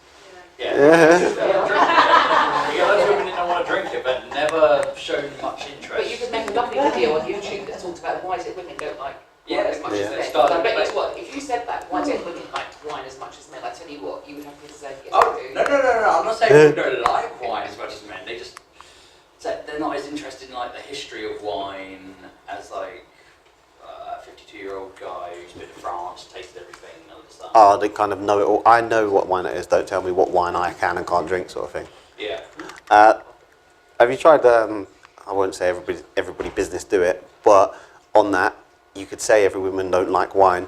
Put a title: Women don't like wine. Full stop or exclamation mark. Oh yeah. The amount of people that will click on that. Yeah. Controversy. Or put a question mark and just make it a, yeah. Yeah, women don't like wine. But it's interesting because I went on a tour of a bit like recently and they had a little sort of thick training thing to take you around. And I would say 80% of the people on there were women. Oh, right, okay. Oh, fair enough. So, Mm. Maybe I don't know what I'm talking about. no, but I just think obviously they tapped into a little vein. That, 3 steps to find your target market, provide value, then start connecting. So we've just seen where some of the target market is. In the books, I've got more detail where there is more target market online. So if you're going to go to Snapchat, all kids, pain in the ass kids, wouldn't even bother. But if you're going for professionals and you want some business to business related, it's LinkedIn. if you want to put up more pictures and videos, you know it's Instagram, but it's great for engaging as well. So you can go onto other people's stuff and engage, which is leaving your digital footprint. Find out what platforms work best for you. So, you know, for any of you to go onto Snapchat, it's probably not going to work because, again, it's mostly younger people. But a lot of businesses out there are jumping on different platforms that doesn't relate to them at all. Twitter I don't really like too much, but a lot of people like it who like news, politics, and a few professionals as well, especially the older generation, because it's so easy to use. So here's the 3 steps to getting your target market and putting stuff in front of them. Find out what platform. So find out who they are and where they are. So the kind of ages and sex that you're looking for. So that's your where. Don't waste your time on the wrong platform. Post relevant content to excite the target market, and that's talking about the content marketing again. So if you did like a load of videos on wine, once you found out that most of the connoisseurs are on LinkedIn, and then you did a load of videos on wine, you've done your first step finding out where they are. You've give them content to like if they come to your profile. I'll look at the 3 E's in a bit. Good offers and prices. Unfortunately for most businesses, that's exactly where they stop and start. I see so many businesses, especially hairdressers, 30% off, 50% off, 20% off. Come down today. We've got spaces today. That is so boring. I don't want to follow that. You know, everybody follows Ladby because it's entertaining, it's funny, it does videos. Everybody follows, you know, Nike because they've got really good ads. We like the new trainers that are coming out. But you'll notice from these bigger names, they're not saying here's 50% off, here's 20% off, contact us today. They're not like badgering you to contact. It sounds desperate when they do that, doesn't it? And if I'm looking for a feed, the last thing I want is just loads of sales posts. You know, it's a horrible way to run your social media, just to kind of badger people. If you're giving out good quality content, so, you know, if I did 5 sayings in another language, that's good content. When they're scrolling down, you might say 10% off today, learn a language, but if they scroll down and say, what else is this person saying? Oh, wow, I didn't know how to say hello in that language. So that's good quality content. The 3 E's I'll go into in a minute, but that's about content creation as well. So once you found them, then create something for them. Don't sell to them, but create something for them. Start networking and reaching out to your desired clientele. This may sound easy, but many lack the ability of being real online. And that goes back to when we were saying being real online, when you get somebody else to do your social media for you. You will need to attract these followers to your valuable content to support your growth. Look at digital footprints. So step 1, find out where they are, who they are. Step 2, give them that content. So whether it's language, whether you're giving them ideas how to change a fire alarm, check in fire safety, you know, you can give out a quick idea how to clean it. It's a video, it's 3 steps, it's a bit of a picture, you know, you can do 3 pictures. Also things like what fire extinguisher for which thing, because it's amazing how many people just think any old fire extinguisher will do. That's right, I know. Yeah. You need to, you know... Yeah, you wouldn't tackle an electrical fire with a water one. Yeah. Yeah. Well, actually, see, there again, with a modern fire extinguisher, you could use, I mean, that one, unfortunately, you can't, I can tell from here, but with modern ones now, you can actually use one of those on electrics up to 30,000 volts. Jesus. So that's something I could use on the... See, I didn't know that. And that would be a video or a post, or, you know, you could take a picture of that, write down a nice caption for it, and post it. And also, how do you identify which one, by looking at a fire extinguisher for a layperson, how do you identify what fire extinguisher is and what you use it for? With these apps that you've got on here, you could come over here, take a picture of this, and then you might put a bit of wording on the picture and say, you'll notice it because of this colour, you'll notice it because of this hose, and you could put that and then post it, and then that's usable content. So once you've found them and you've given them some usable content, again, you can give them admin, you can give them life advice, you can give them wine advice to go with a steak meal. Once you've put that on there and you've got something for people to scroll and look through to find interest in, then go and find them. This is the part where people spend the money. Find them, get yourself on the platform, provide content for them to see. Now go and attack them. So Instagram, what I'll do is I'll find hashtag Eastbourne. Boom, I'm going all the way down that list. Anybody who's in business, hey, how you doing? This looks like a really good post. Hey, how you doing? This looks like a really good post. Don't copy and post, but as long as I'm original, hashtag weddings. Boom, I'm going right down the list. I'm talking to everybody who's hashtag a wedding. Hey, that looks like a... follow. You can follow, but then obviously don't follow too much because you're going to build up a follower list without the unfollow back. But yeah, keep going back and forward. If they're engaging, they're coming back to you, then follow, unfollow. But Instagram's huge for that. Like I just showed you with the London Fire Brigade. Go through all their followers, see who's a fireman. You've got thousands of firemen in the UK who really find your content interesting. But people... So basically what I could do is to find potential new clients effectively. I could hashtag, because obviously my main line of work that I've been in the last 10 years is the maintenance industry. So I could hashtag contractors or tradesmen or anything like that. All day long. And find out. Yeah, you could do it on everything, and that's where we're going to look at this digital footprint, because most people get on the platform. Most people do a little bit of content, most of it's offers, but then when they get to this point, they're like, right, we've got the content, let's pay £50 to boost it, let's pay £100 to boost it. What would be better is if I went onto Instagram, as I say, and searched hashtags. If I find people who are in France or in the UK, and they've come to visit the UK or they live here now, I can find people through hashtag on Instagram. I can find people through location. So do you ever look at people through your location? I do, yes. Because I looked up a couple and there was really nice pictures and videos from other people, and you can contact them and say, can we use this picture or video? And they'll be really happy that you've used it a lot of the time. But yeah, you can find people by location. I usually do Eastbourne or East Sussex. And you can do the same through Facebook, you can do the same through Twitter. You can find people around the area. But definitely leave these digital footprints. And what I mean by that, I'll talk about it in a minute. Right, we're going to go into mobile filming and photography, which is that front page that you're up to now. Have you done any of the following? Anybody in here got Snapchat? Last night I slept downstairs on the sofa just so I could be close to the puppy. You're right back. Well, it didn't piss on me, so I was happy. But That's a normal thing that happens. moving on. We've tapped into something. So yeah, the emotional side. I see animals all the time, and you know, you see the dogs in these Far East countries that are literally beaten or scolded, and then somebody comes along and you save them, and you get to the end of the video and you're in tears and you're wiping your top, and just me. I do it all the time. If I see one of those, I'm always bawling out at home. Luckily, I'm by myself most of the time. Educational. Unfortunately for me, I'm mostly educational, whether that's with Mr. Fats, trying to spread positivity, trying to be a little bit educational, tell people, you know, your job you don't have to have. I have to break it to you that Mr. Fats is largely entertaining. I really thought it was educational. No, it's good. Right, I'm going to lean more on the entertainment with that one then. But same with modified media, I try to go for educational, but unfortunately, educational doesn't reach as much as entertainment and emotion. Educational is probably the lowest hitting one there. But it could break, say, for the languages, couldn't it? Because it could be interesting watching a video about how do you say I love you, or how do you say I hate you, or how do you, after Christmas, Yeah. this time of the year for divorces. Yeah.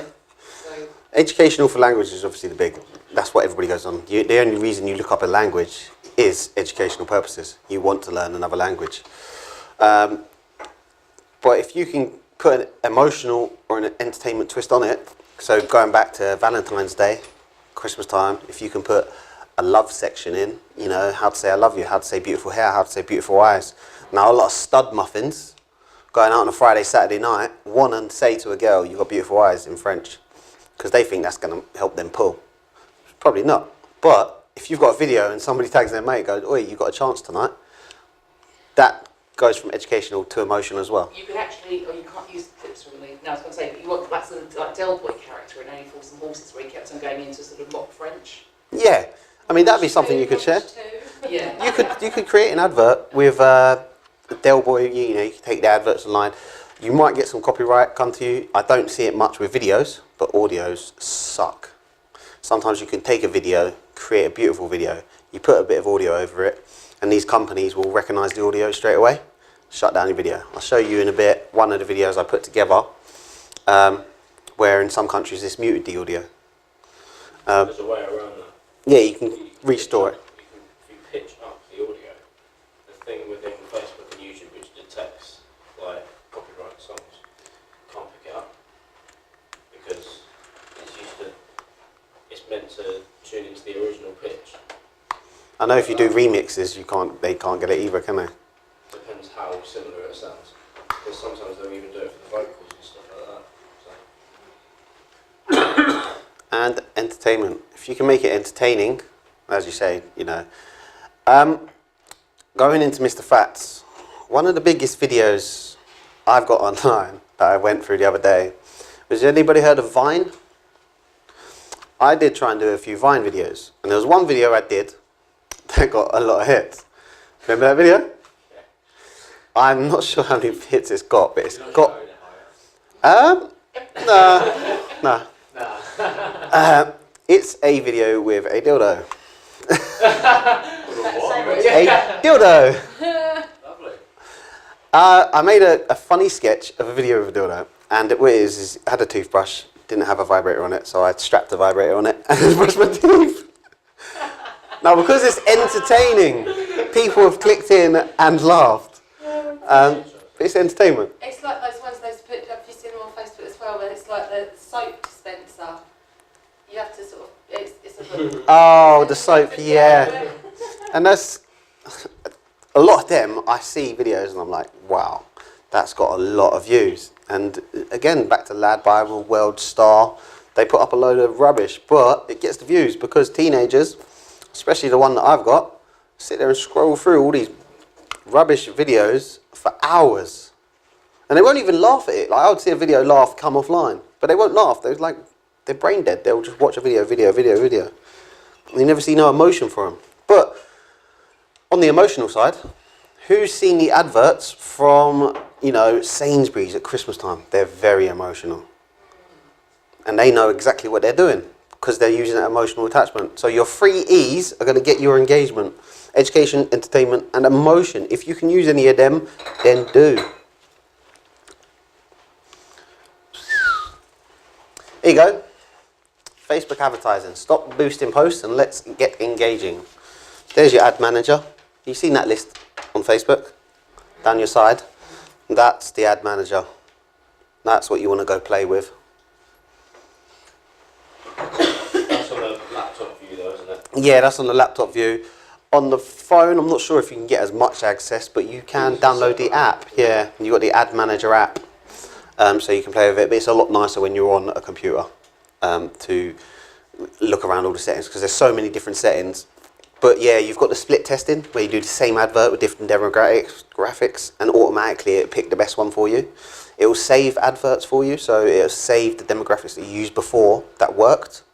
So when you go to do a new ad, you can target the same people again, or you can just play with it a little bit and target new people. We pay for the ads though, don't we? Yeah, just like you do on the boosted post. Yeah. So it won't cost you no more or no less, but you just get more options. I found the ad on the ads, it reached a lot more people than the boost. Yeah.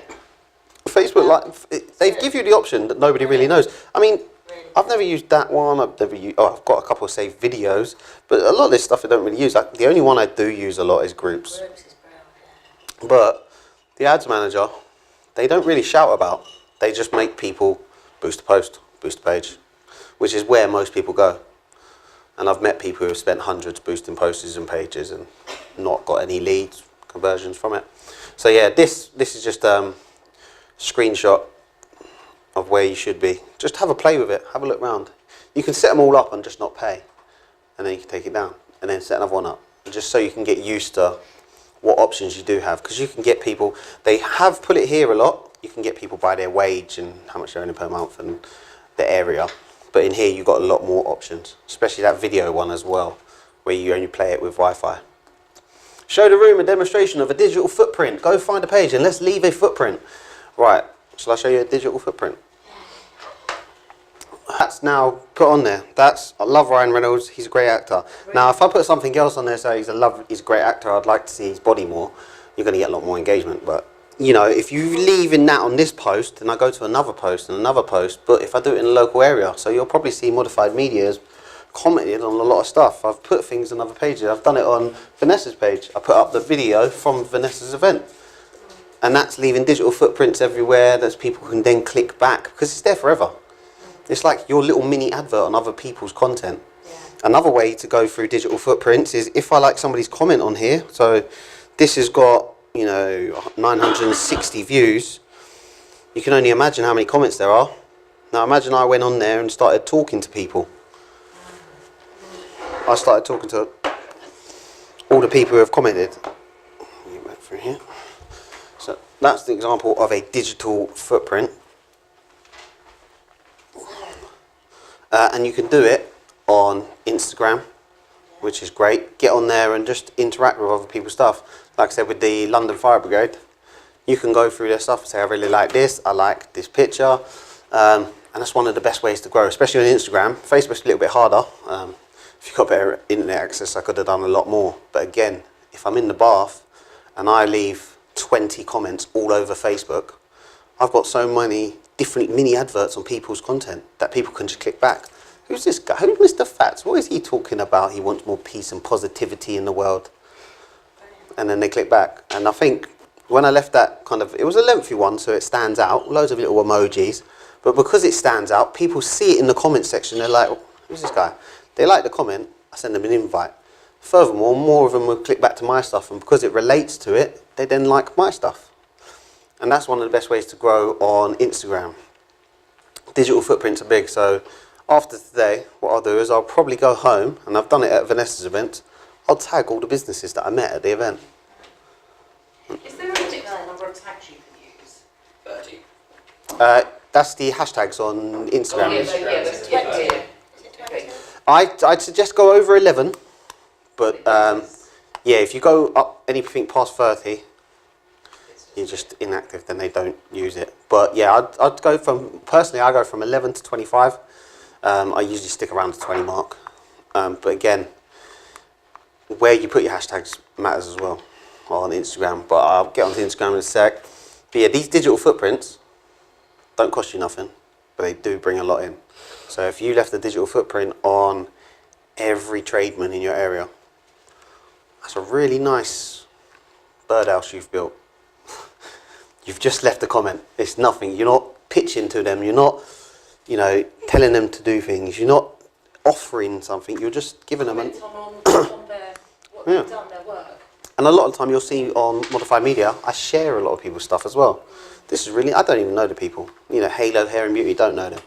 But I like a lot of their stuff, so I share it. It's usable, it's nice. Other people's videos that they've got produced by other companies, I'll say, this is not a video produced by Modified Media, but look at the great production value of this video. It's me sharing their stuff. And then I'll tag the video company and I'll tag the business who got the video. Now, both of them are now affiliated with Modified Media. Next time they see me, be like, oh, I remember those guys. They shared some of our stuff. That's really nice of them. So whether you're sharing other people's content, commenting on their content, you're leaving that digital footprint. And that's a free way to grow online. Instagram is winning. I love Instagram. I sincerely love Instagram. I'm on it non-stop. Instagram, I hope they do bring out something different, because it does get kind of tedious every day. But you like, comment, and searching in hashtags is the best way, because a lot of people don't use the search button at the top. Obviously you do, you tag a lot of people. But if you go in there, you can search Cavendish Hotel. I've sat down with Jason from here and I've said, have you seen this post? I know when the dog come here. I know when that celebrity come here. And he said, how do you know that? I was like, because they've all tagged themselves in this location and it's all online. And you can do the same through Facebook. So if I looked for the Cavendish Hotel on Facebook, you've got two options. You can look at the Cavendish Hotel page or the Cavendish Hotel location where people have tagged themselves, and that's a public post. So I can look through everybody's posts who've been here over the years, whenever they started tagging on Facebook. So again, you could do the same for your area, but just look for business. or Business UK. Who's using hashtags on Instagram? Do you use the most used hashtag or the least used? Well, in the middle. Mix and both. Yes, I think so. Because if you use a commonly used one, a popular one, Yeah, you it's disappear. going to go bottom of the list within 30 seconds. The people are uploading thousands of photos a day with that hashtag. Say if I put DJs Eastbourne, Nobody's really using that. nobody's really going to use that.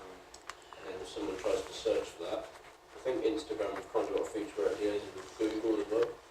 So if you search that, it will come up on the list.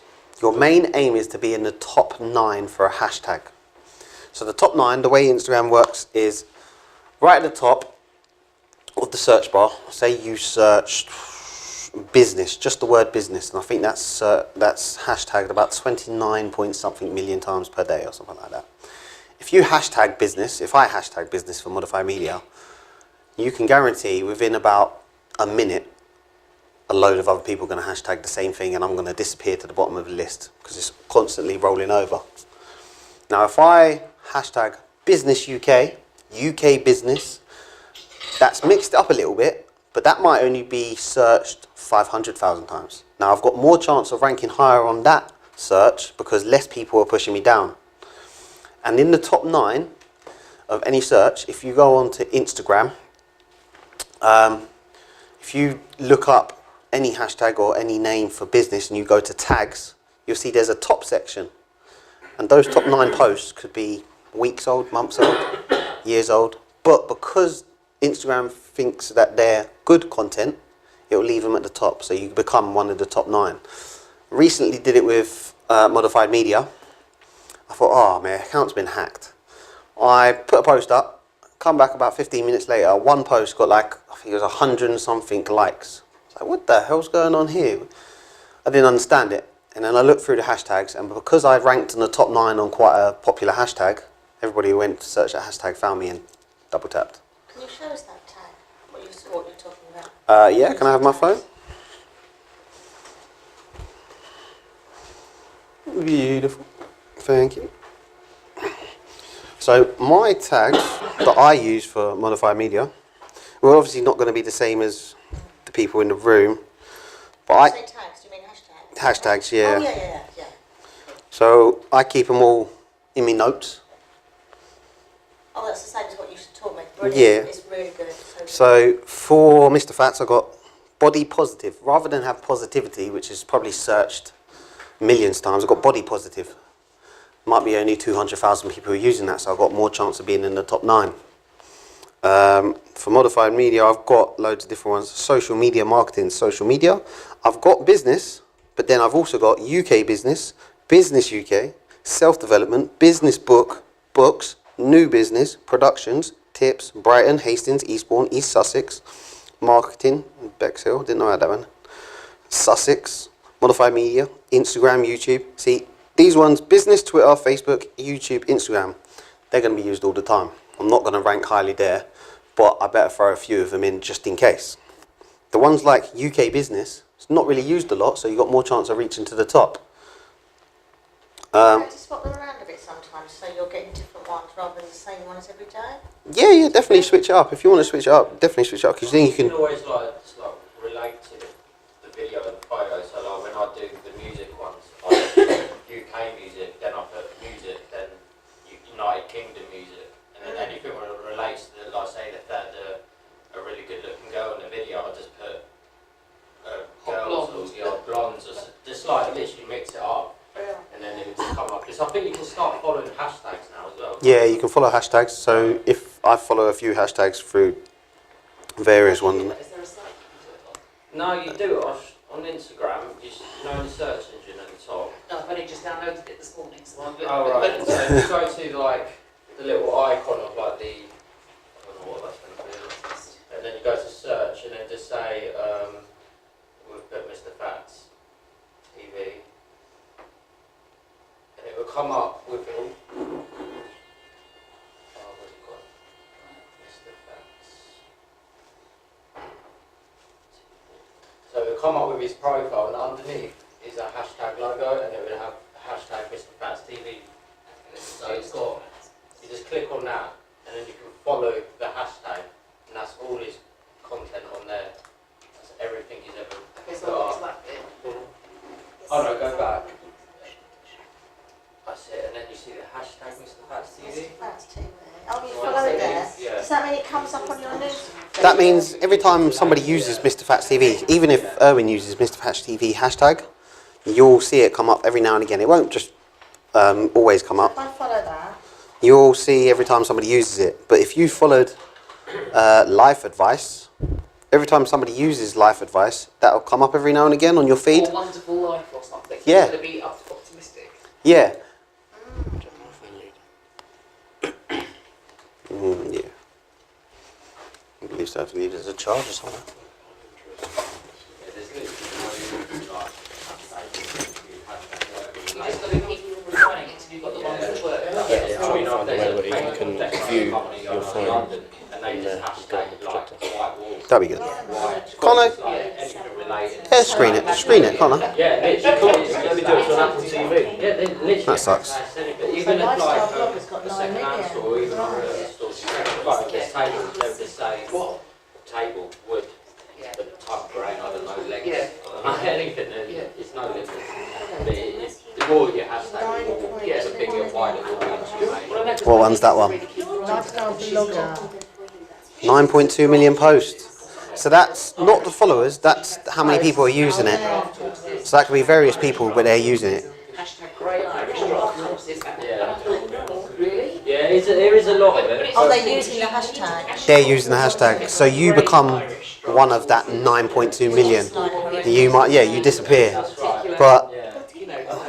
It's a bit long-winded at times, but me and Patrick figured out a way, that's what Joe does, is we put it in our notes. Yeah. So the ones we use the most, we sort of just go back to our notes, copy and Like paste Samsung it. notes, like the little notepad on your phone. Yeah, just a little Yeah. notepad on your phone, somewhere you can write, and then just every time you want to put a hashtag up, Yeah. instead of just writing it all out, we just copy and paste it into the Okay. thing, so it just goes up a lot quicker. Okay. Yeah. Good. Okay. It's good thinking. Right. and another person who's just done a bit of news hacking, really? Is that me? No, this is a model. Just a model around the area. Shan Foreman, you've probably heard of her. She's just thrown up the wedding picture. I believe if you look up, let's see if we can see Royal Wedding. Royal Wedding. This is on Instagram still. Yeah. I'll put one on. So Royal Wedding, hashtags to date, well in total, 647,000 have hashtagged it. Let's see if we can get 2018. 41,000 people have hashtagged the Royal Wedding 2018. Already? That's nuts. Have you got it? Lovely. I might be able to show you what I do when I post online. Oh no, do it again. Did you click trust? I put don't trust. So hopefully I can show you on here. Come on with trust. Yeah, I've put trust.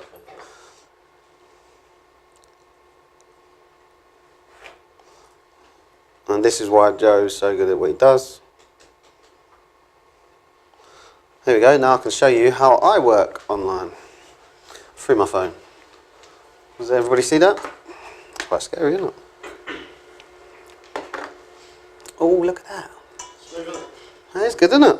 So, does anybody want to ask me any questions about any apps that I use or anything like that? I can look into it now. Yeah, I've cleared your history, right? I'm not going on Safari. You okay, Vanessa? Yes. Yeah. No, I'm just. So if we go to Royal Wedding, there you can see 41. Oh, you can't see the white.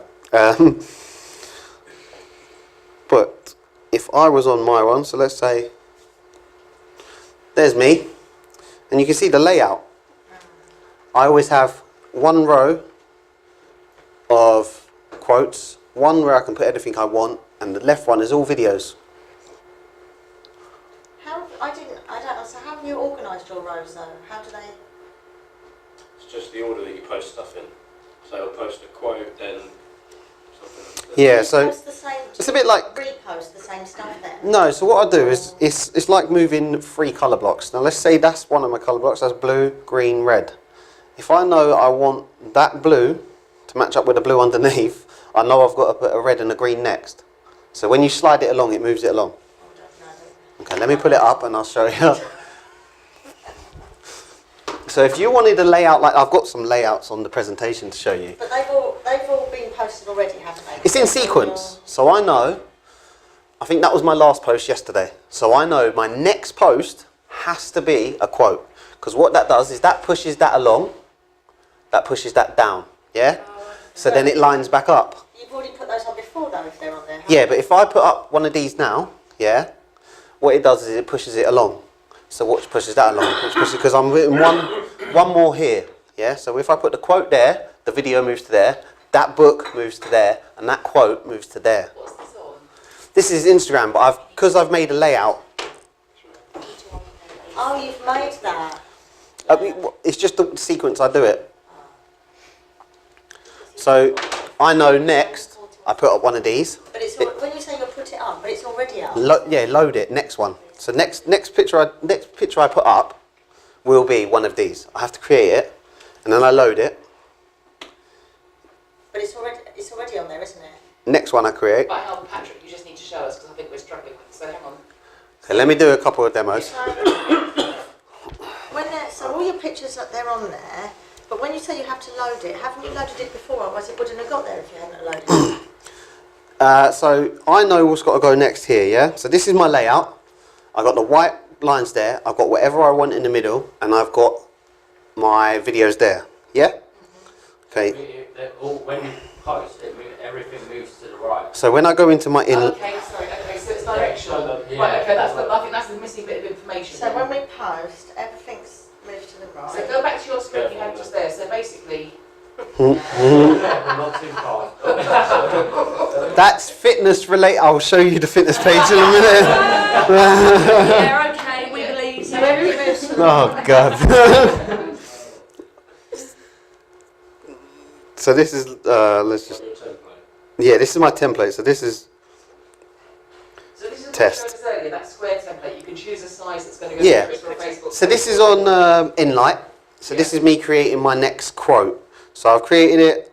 I do that. I save it. That's it. It's saved. Now I'll go back onto my Instagram, Oh, I've got you. So each time you put them on, and you It moves it to the right.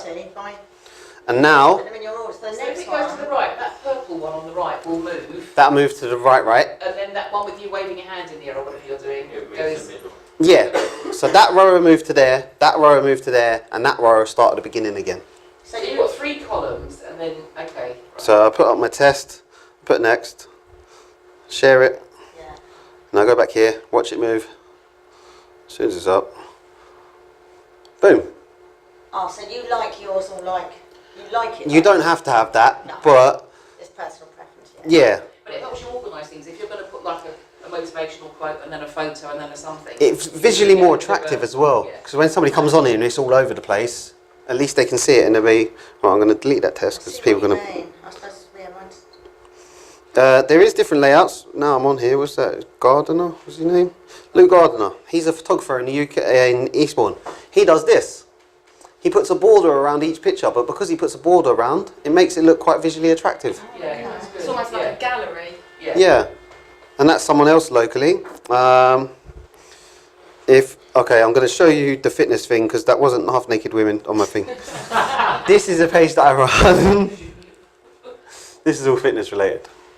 No, Patrick, no, you know to go into detail a lie. Do you know that? No, that's all fitness.